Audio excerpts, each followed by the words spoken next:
shirts with the Brazilian flags, people wearing the Union Jack, or wearing an American flag. Flags everywhere you look. Big disclaimer, my videos are meant to spark curiosity, not to provide final answers. I hope you'll explore these ideas further and challenge not just your own assumptions, but also mine. I have Googled, tried to research, tried to find videos of people pronouncing their names, but sometimes there's nothing. So I apologize if I get somebody's name wrong in the video. I did not intend to do so. Tell me you've noticed that flags are being worn and flown everywhere. It should be no surprise to anyone that flag iconography in art and fashion has made a big comeback. I feel like I cannot go a day scrolling on a social media app without coming across an image of a flag. There were the shirts with the Brazilian flags, people wearing the Union Jack, or wearing an American flag. Flags everywhere you look. Many young people, especially young people from marginalized communities, are claiming that wearing a flag like the Union Jack is a bit ironic. It's a sarcastic joke, but it's also subversive.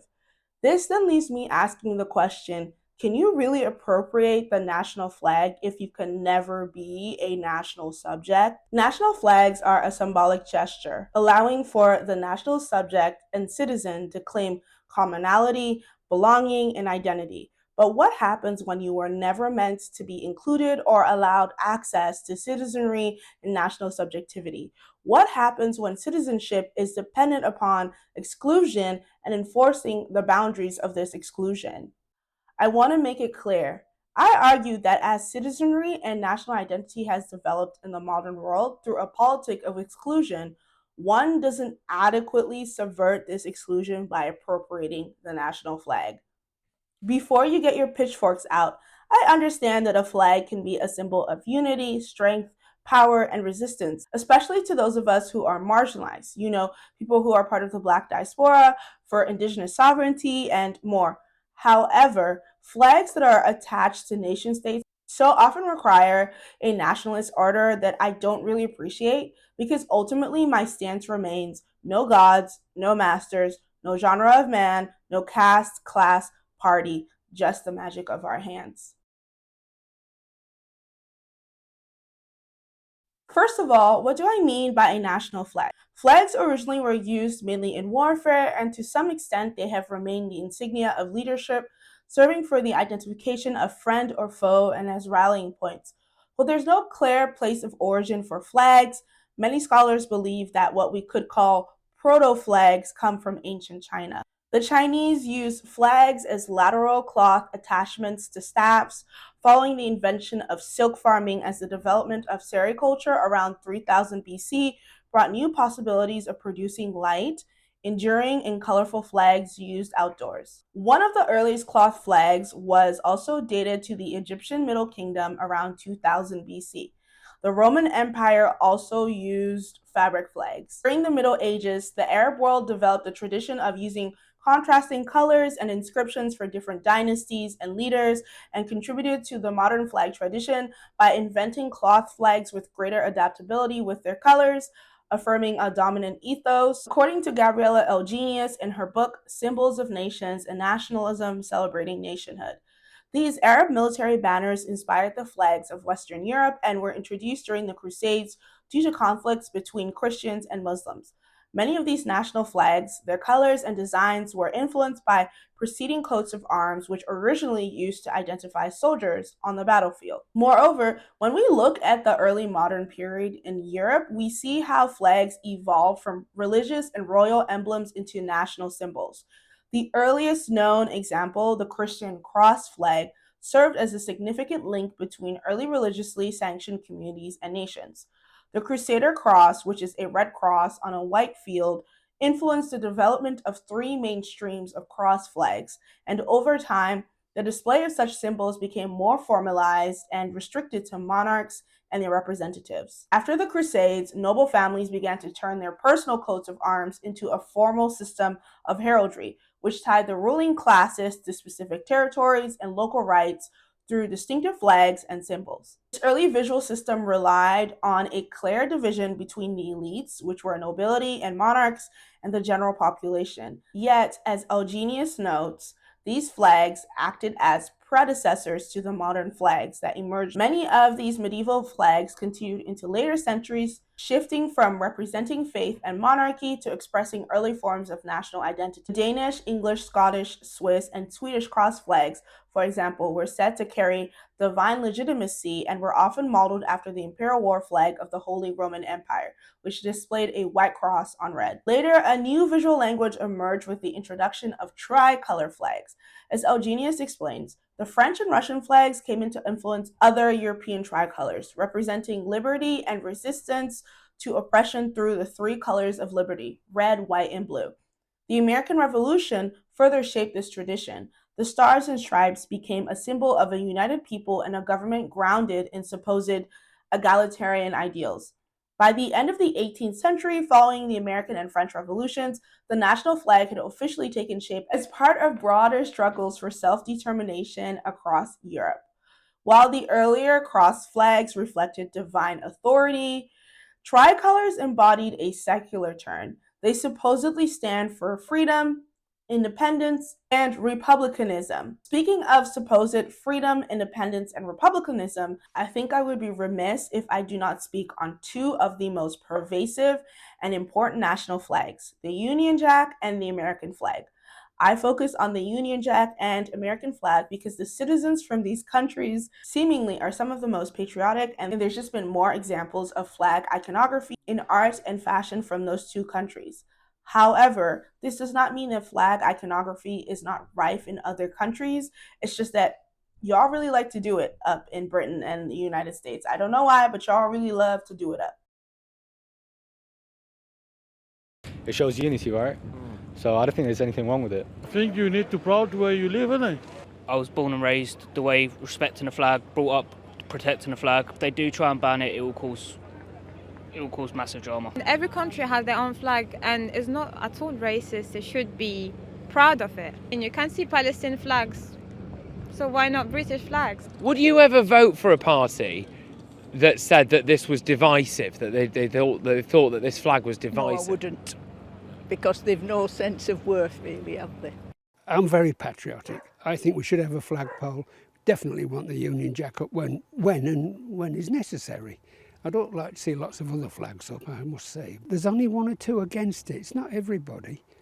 Some people have said that the Union flag could be a sign of nationalism and that it was divisive. What's your reaction to that? Is it rubbish? That's a load of rubbish. It's not divisive. It's our flag. Let's show it. Every country shows their flags. Why the hell shouldn't we show ours? It's not. It's just because the far right and all this lot of stuff is talking about the flag being a symbol of trouble or something, that, you know, the thugs are using the Union Jack and all that. But it's not just that. There's more to it than that.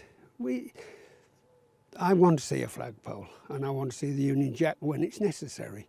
What do you make of Gary Neville's remarks yesterday? He's been taking down flags. He says flags will be used in a negative fashion on some of his properties. I think that that's just disgraceful. The flags are the things that bring us together. I love the Union flag. Everybody should be able to feel that the flag represents their home country. There's nothing to be ashamed of about it. It shouldn't be taken down. But that's Gary Neville for me. So. Are you a big United fan, are you? Crystal Palace is my family team now. I'm not a football fan, but my son is. So I go where he goes. He says we're Crystal Palace supporters. It is clear that modern Brits have diverse and differing opinions on the Union Jack. The Union Jack officially represents the United Kingdom, England, Wales, Scotland, North Ireland, the Channel Islands, and the Isle of Man. It is a Union flag, and such is a composite of the cross flags of St. George of England, which is a heavily controversial flag in Europe in its own right due to its association with the far right, of St. Andrew of Scotland, and of St. Patrick of Northern Ireland. The Welsh flag is not included in this cross design. The Union Jack introduced a new era of British national flags, after the succession of the Stuart dynasty to the throne and during the growth of British naval power. The first reference to the Union flag dates from a proclamation of April 12, 1606, declaring the personal union of the crowns of Scotland and England. The Union Jack has remained unchanged since 1801, and Union Jack became the official name of the flag in the 19th century. According to scholars, no other flags in British flag history have rivaled the Union Jack. The Union Jack is not just simply a flag. It is a symbol of history, pride, divinity, culture, and identity, the Great British Empire. Some people see any outright discussion or disrespect of this flag as deviant behavior. However, there are many for whom this flag is a relic of imperialism, a symbol of strife, indigenous dispossession, death, colonization, slavery, subjugation, exclusion, and blood. For many Brits of color or those from former colonies, the Union Jack is not just fabric, it is an archive of conquest. Yet, modern Britain has complicated feelings about this flag. For some, it's a marker of identity and even inclusivity. Rebranded as Cool Britannia in the 1990s, worn by the Spice Girls and Vivienne Westwood models. For others, it's still the banner of imperial nostalgia, nationalism, and far-right extremism. Wearing the Union Jack ironically today, particularly for racialized artists and designers, walks a tightrope between critique and complicity, which is something I'll get into later on in the video. So when the Union Jack appears in art or fashion, its reception depends heavily on who is wearing it and why. The irony often collapses under the weight of history.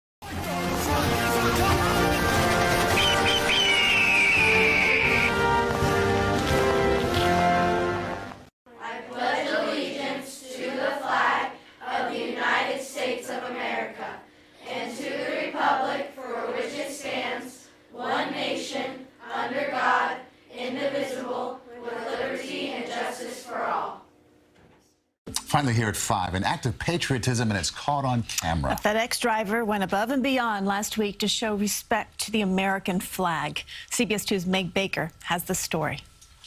The winds were whipping Friday in Freehold, so much so that Rick Guarino's flagpole came tumbling down on his front yard. While at work, he got an alert from his Ring doorbell camera. I just saw a FedEx guy coming up my driveway, and I didn't know why because I wasn't getting a package. And all of a sudden, he bent down and picked up my flag. When you see something like that, you can't just, drive past it and ignore it. It's something that just caught my eye, and I had to do something about it. 32-year-old Chris Oslovich unhooked the flag from the pole and began properly folding it. It's a respectful thing to do. The flag is never supposed to touch the ground. If you live in a country like this, you should be proud of where you come from. Wanting to spread the message of respect, Guarino posted the video on Facebook. I was just so stunned by the kind act that he did. And it was stunning. You don't see that often. Guarino says he's had the flagpole since 9/11. Oslovich says his father was one of the first responders to arrive on the scene on 9/11.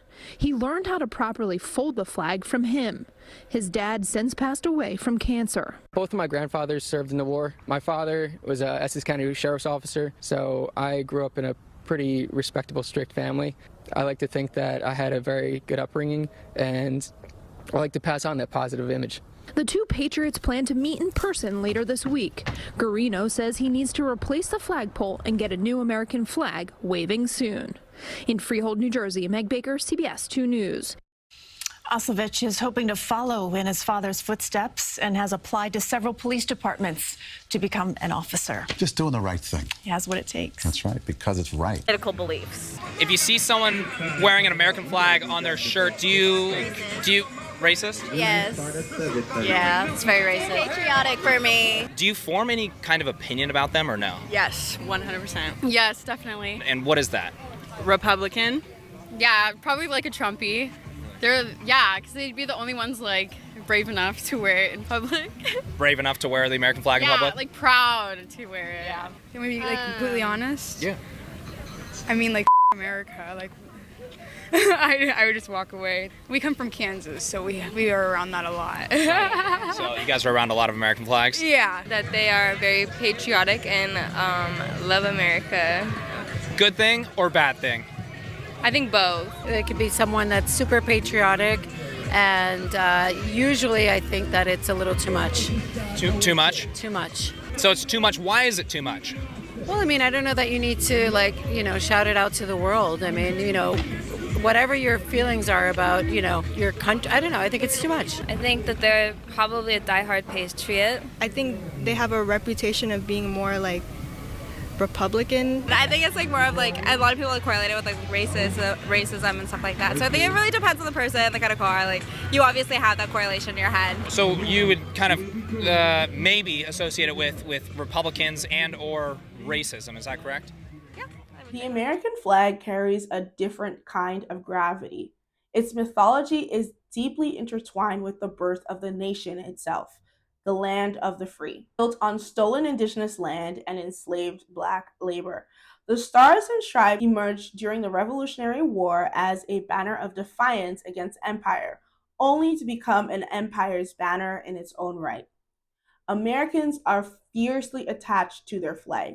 It's flown outside homes, tattooed on skin, burned in protest, and wrapped around everything from coffins to couture. According to a survey by CBS News, a large majority of Americans say that the US flag doesn't have to be displayed solo to signify patriotism, with 75% of the survey participants thinking that a person can fly the flag of one's country of family heritage along with the American flag and still be patriotic. Republicans are relatively more likely to say they've flown a flag themselves to display patriotism and at times to make a political statement, each more often than Democrats say they have. Over the decades, polling has asked whether it should be legal to destroy or burn the flag as a form of protest. Most Americans think that should be against the law. Most Americans also thought this 35 years ago, too. To many Americans, the flag is sacred. It is a secular icon of freedom, bravery, and the American dream. But for others, especially marginalized communities, it symbolizes hypocrisy, freedom proclaimed, oppression practiced. Even when the flag is critiqued, it tends to be absorbed back into the American narrative of self-renewal. That's the power and the danger of symbols that double as ideology. But what happens when we look beyond the empire, when flags are born not from conquest, but from resistance?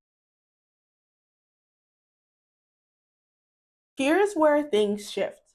The post-colonial flag tells a different story, one of resistance, sovereignty, and the ongoing struggle to redefine the nationhood beyond colonial borders. Vexillology, the study of flags, often privileges Western symbols, but the flags of the global South and indigenous nations hold their own radical genealogies. Many were born from independent struggle, designed not just to represent a nation, but to declare its right to exist. In general, there has been a strong prevalence of references to independence on national flags. Having national sovereignty as an explicit point on a flag suggests that it is an absolutely integral part of the national identity. While independence is, of course, crucial to any country, including it on a flag suggests that it is not taken for granted in that country. Take Haiti's flag, for instance, which was said to have been created by removing the white band from the French tricolor, a literal erasure of colonial power, or the Pan-African colors of red, green, and gold, representing unity across the African diaspora, or indigenous flags like the Mohawk warrior flag, which became central to resistance at Ganesatake and continues to stand for indigenous self-determination. However, flags also play an important part in political pageantry. Per Noah Anders Carlson's research paper on imperial banners, he noted that generally, colonial history on flags have been kept broad or vague with no overt symbolism. This may suggest that there is a powerful continuing relationship between the colonizer and the colonized. National flags can also be difficult to entangle from patriarchal forms of domination, as Gabriella states. On one hand, I am proud because it is a symbol of the resistance of 1990, but my experience of it firsthand in the community wasn't so pleasant. There hasn't been an in-depth discussion in our communities about the machismo and how it hurt a lot of us afterwards. Thus, while we can honor the struggle that the anti-colonial flag is born from, we must be vigilant in evaluating what the flag can come to symbolize. Flags can unite, but they can also silence, especially when questions of gender, sexuality, and power are left unaddressed. And while post-colonial flags often reject colonial insignia, they still operate within the visual logic of nationalism, the same grammar of sovereignty that Europe exported to the world. So we must ask, do these flags liberate us from empire, or do they bind us to its political vocabulary? Whether raised in war, worn as fashion, or posted on Instagram, flags continue to organize belonging and exclusion. They promise unity but demand allegiance. And in a world where nationalism is resurgent, we should ask what kind of faith we're performing when we wrap ourselves in a flag, even ironically. Because maybe the question isn't whether flag iconography can be subversive. Maybe the real question is, can subversion survive nationalism at all? In the modern world, flags have come to constitute powerful political symbols. People have employed nation-state flags within a discourse supportive of the nation-state and patriotism. Like, remember when George Zimmerman was selling his paintings of the Confederate battle flag in honor of a Florida gun store owner? Right. There have also been many occasions in which the nation state flag has been used to challenge nationalist political discourse, colonialism, and imperialism by artists. Turning to the American flag, the national flag has been a recurring trope in art, especially since when Jasper Johns recreated it in dirty and textured form on canvas in 1958. According to the writer Francesca Gavin, depicting the flag at that point was a huge conceptual statement, exuding a sense of political criticality that questioned its meaning and the line between representation and object. From then on, artists such as David Hammons, Faith Ringgold, Mark Flood, and Barbara Kruger have used the flag to highlight issues around protest politics, race, queerness, gender, and the general failure of the American dream. They present the national flag as a medium, motif, and symbol that is up for interpretation. For Faith Ringgold, John Hendricks, and John Toach, who opened the People's Flag Show at Judson Memorial Church on November 9, 1970, the American flag was a flag which did not belong to the people to do so as they saw fit, so it should have been burned and forgotten. Their work was a direct anti-war response to the use of the flag to support the Vietnam War. The show was meant to democratize the national symbol and give it back to the American people, while also testing the legality of flag desecration laws. According to historian Bradford Martin, participants included Kate Millett, an activist and writer advocating for the emancipation of women, draping a real flag over a toilet, Yvonne Rainer, a postmodern artist and choreographer who, together with her dance troupe, Grand Union, performed a nude dance with the flags, and Abby Hoffman, one of the infamous Chicago Seven, contributed a speech that he delivered wearing a flag shirt, which he had also been wearing when he was arrested in 1968. Martin also reports that during his talk, Hoffman ostentatiously made a gesture of wiping his nose on the shirt's cuff. On November 13th, Ringgold, Hendricks, and Toach were arrested because the burning of a real U.S. flag at the show's opening as part of their performance was illegal. A federal court convicted them of flag desecration, ruling that visual art was not a form of communication, meaning that they were not protected by the First Amendment. They lost an appeal, and under New York state law that forbade desecrating the flag, they were all charged to either pay a fine of $100 each or 30 days in jail. They paid the fine. Another one of my favorite exhibits that is concerned with national flag iconography is Dred Scott's What is the Proper Way to Display a U.S. Flag? When Dred Scott was an undergraduate student at the School of the Art Institute of Chicago in 1989, he exhibited this installation with audience participation. He invited viewers to write comments in a ledger mounted on a podium that stood at one end of an American flag spread on the floor. The work consisted of a collage which featured flag-covered coffins and South Korean students burning the American flag, and an American flag placed on the floor beneath the aforementioned ledger. Participants could step on the flag to leave messages, but they could also avoid touching the flag by approaching the ledger from the side. Scott's work faced protests by veterans, it was censored by local government, and led to a national debate over flag desecration and freedom of expression.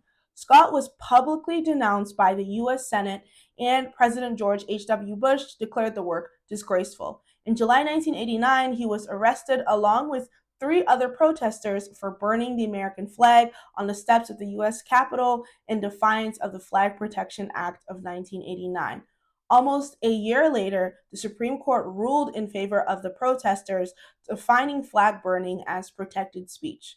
In discussing the piece, Dred Scott said that it was an opportunity for people to be critical of the flag. He said, "There are people from the housing projects in the ghettos and the barrios, art students around the country, people internationally who wrote in all these different languages in the book of how they deeply connected to what the actual content of the work was.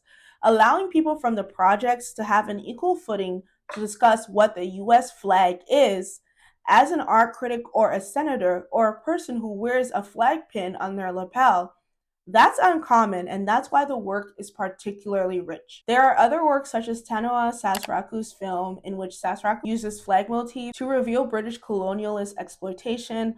Other artists like Larry Achampong rework flags, challenging long histories of colonialism. Achampong's Pan-African flag for the Relic Traveler's Ascension developed as a series of flags, but also as a performance, audio, moving image, and prose work, drawing from the rise of nationalism after Brexit, along with the African Union's African Passport Program. Achampong has noted that flags have a very colonial tinge to them. The Union Jack, the Star-Spangled Banner. That was something I was wary of. What I produced had to feel like it was a beacon of hope. If artists turned the flag into critique, fashion designers turned it into aesthetic, sometimes irony, sometimes allegiance. If you think of the beginnings of the Union Jack in fashion, no doubt images of punks and punk subculture come to mind. Of course, the Union Jack existed in British fashion earlier. However, it was not until the punk movement that there was a serious question of subversion concerning the Union Jack. As NSS magazine notes, for a punk, wearing the British flag was the height of satire, an anti-establishment joke that defaces an institutional image with that DIY look of safety pins and torn t-shirts. It was a provocative trend until Westwood brought it to Fashion Week in the form of Rococo reiteration, despite herself being part of the subculture. The 1990s brought a resurgence of Union Jack fashion with the rise of Cool Britannia, a cultural movement celebrating British music, art, and style.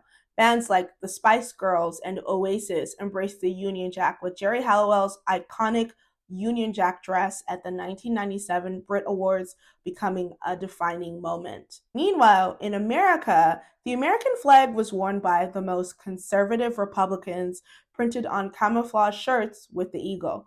Liberals mock this by copying the look with a slightly more queer cut.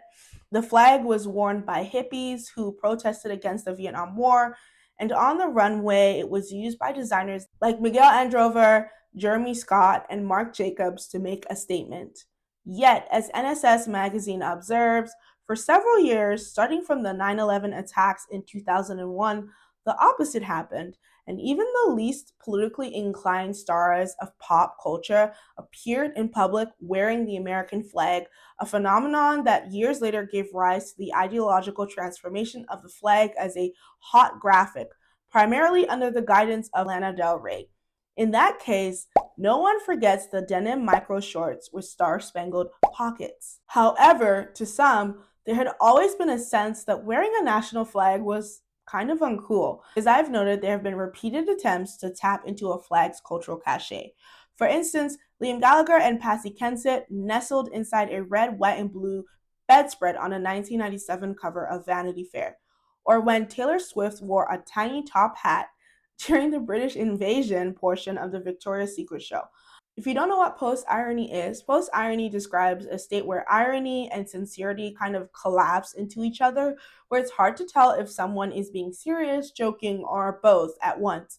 It's what happens after irony becomes the default mode of expression. So think like 2000s internet sarcasm, like detached, nothing matters kind of humor. People eventually get tired of pure detachment and look and seek for sincerity, but they also can't return fully to sincerity without cringing. So they start kind of doing both simultaneously. In post irony, so a person might wear a flag shirt ironically to mock nationalism, but they also kind of like how it looks and enjoy the reaction they get from other people. A meme might use absurdist humor to joke about depression, but the sadness is real, even if the tone is silly. A political statement might sound sincere, but is layered with self awareness, camp, or parody. It's like saying, I mean this, but I also know how ridiculous it is to mean it. So if you turn to contemporary labels such as Heaven by Marc Jacobs, Celine, Barragan, we see that youth culture has continued to have a taste for flag iconography. It seems now more than ever that wearing a national state flag is cool again. As Baird notes in an article about the rise in the American flag in fashion, a wave of post-ironic fashion has come into full swing, an amalgamation of dry-humored graphic t-shirts, almost obscene amounts of real tree camo, or as many on the internet have denoted it, the Bushwickification of camouflage, and tongue-in-cheek marketing as pioneered by LA-based brand Praying. In reference to the Union Jack, according to Andrew Groves, who is a professor of fashion design at Westminster University, a revival of the Union Jack in fashion is less about traditional patriotism and more about its graphic appeal and cultural reinterpretation. This means that the meaning of the Union Jack is always in flux, and this allows new generations to reclaim and recontextualize the flag in ways that reflect contemporary British identity. Likewise, Barrett says that wearing Americana-themed clothing today, given the right context, almost feels like an understanding of their country's shortcomings. This context in wearing the American flag is an essential fixture to the concept of its own post-irony. The motif is not being worn in the way it may be worn at a Trump rally. It's styled in an if you know kind of manner.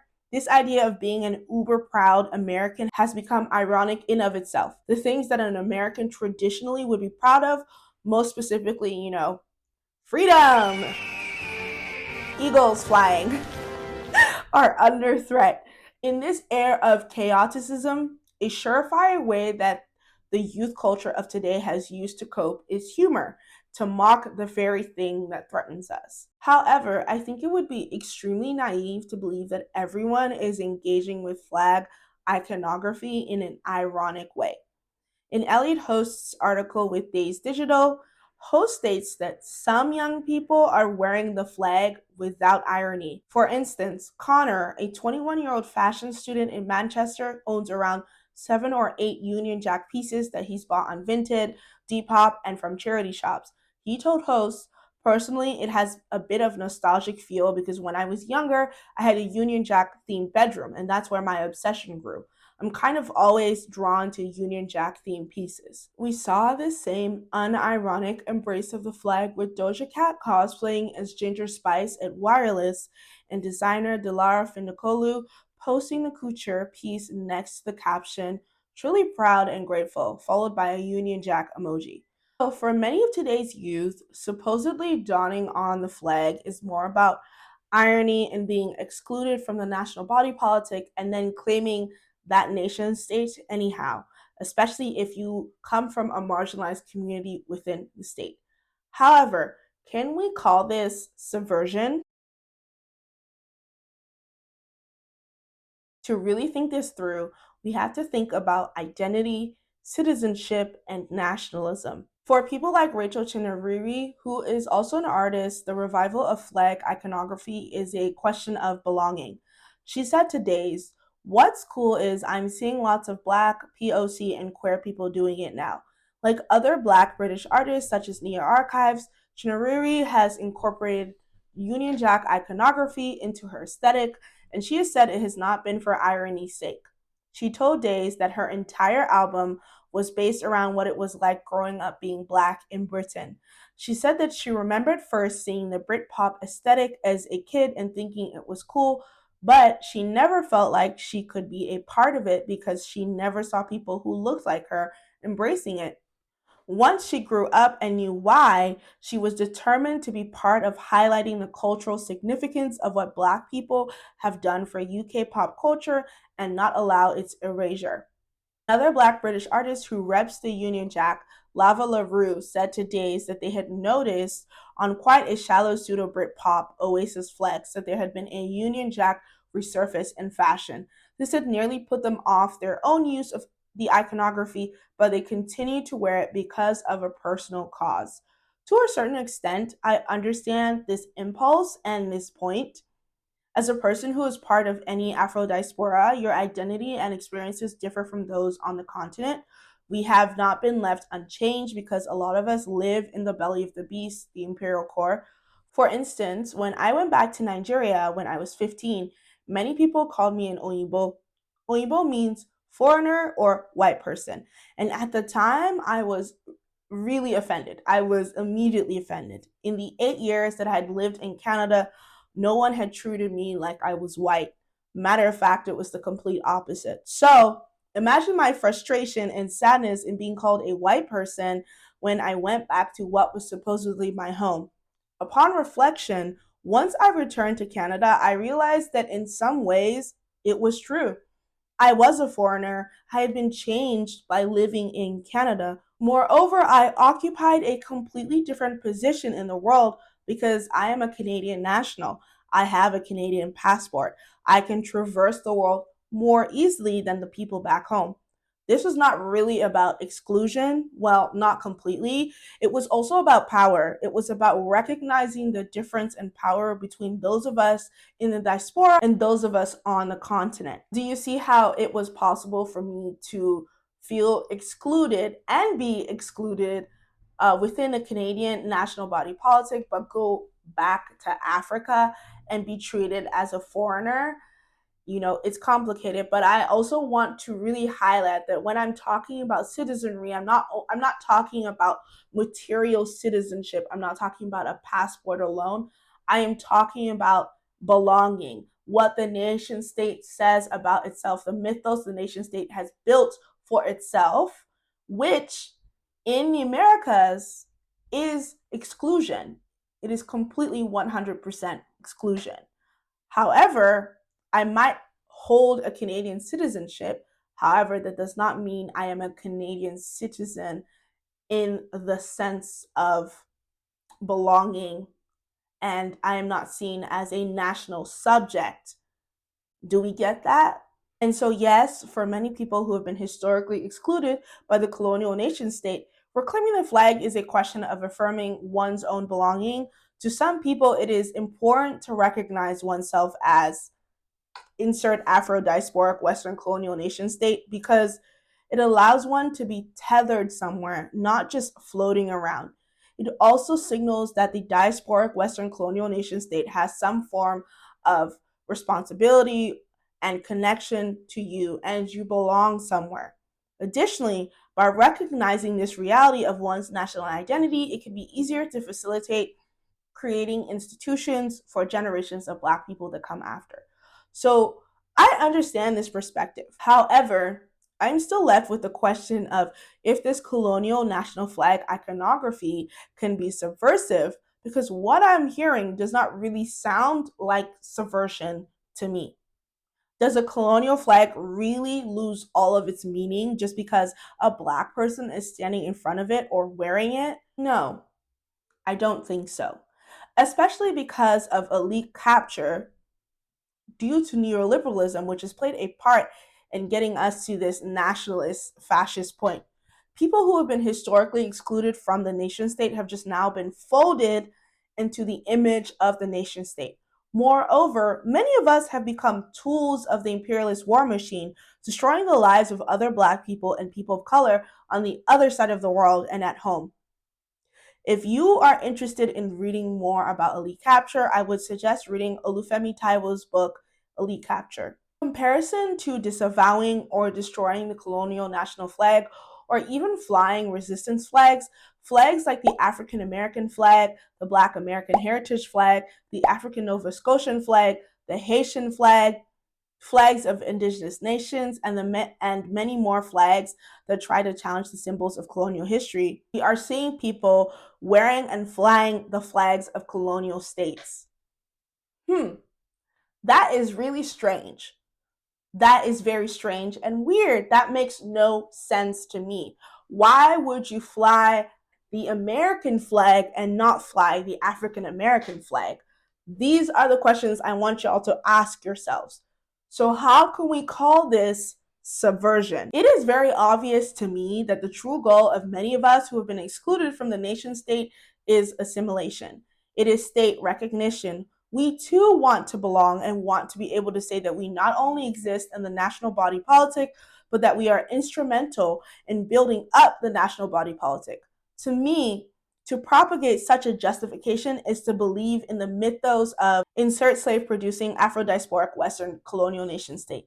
It is to believe in the American dream. It is to believe in the promise of Canada. In many ways, a more diverse version of America, Canada, Australia, or Britain is not inherently revolutionary because at the end of the day, these places still remain America, Canada, Australia, and Britain. Anti-Black colonial states that continue to perpetuate indigenous dispossession and slavery's afterlife. A similar case has been made for a one-named singing queen bee and the flag iconography usage during her newest album rollout. The American flag is everywhere, on capes, on boots, bomber jackets with leather frills, do-rags, sashes, scarves, and hair beads. This is as the queen bee becomes a billionaire cultural juggernaut. Her fans say that her use of flag iconography is about recognizing the contributions of Black Americans, Black American history and culture on America. They shout, "Black people built America. Why can't I be proud of that?"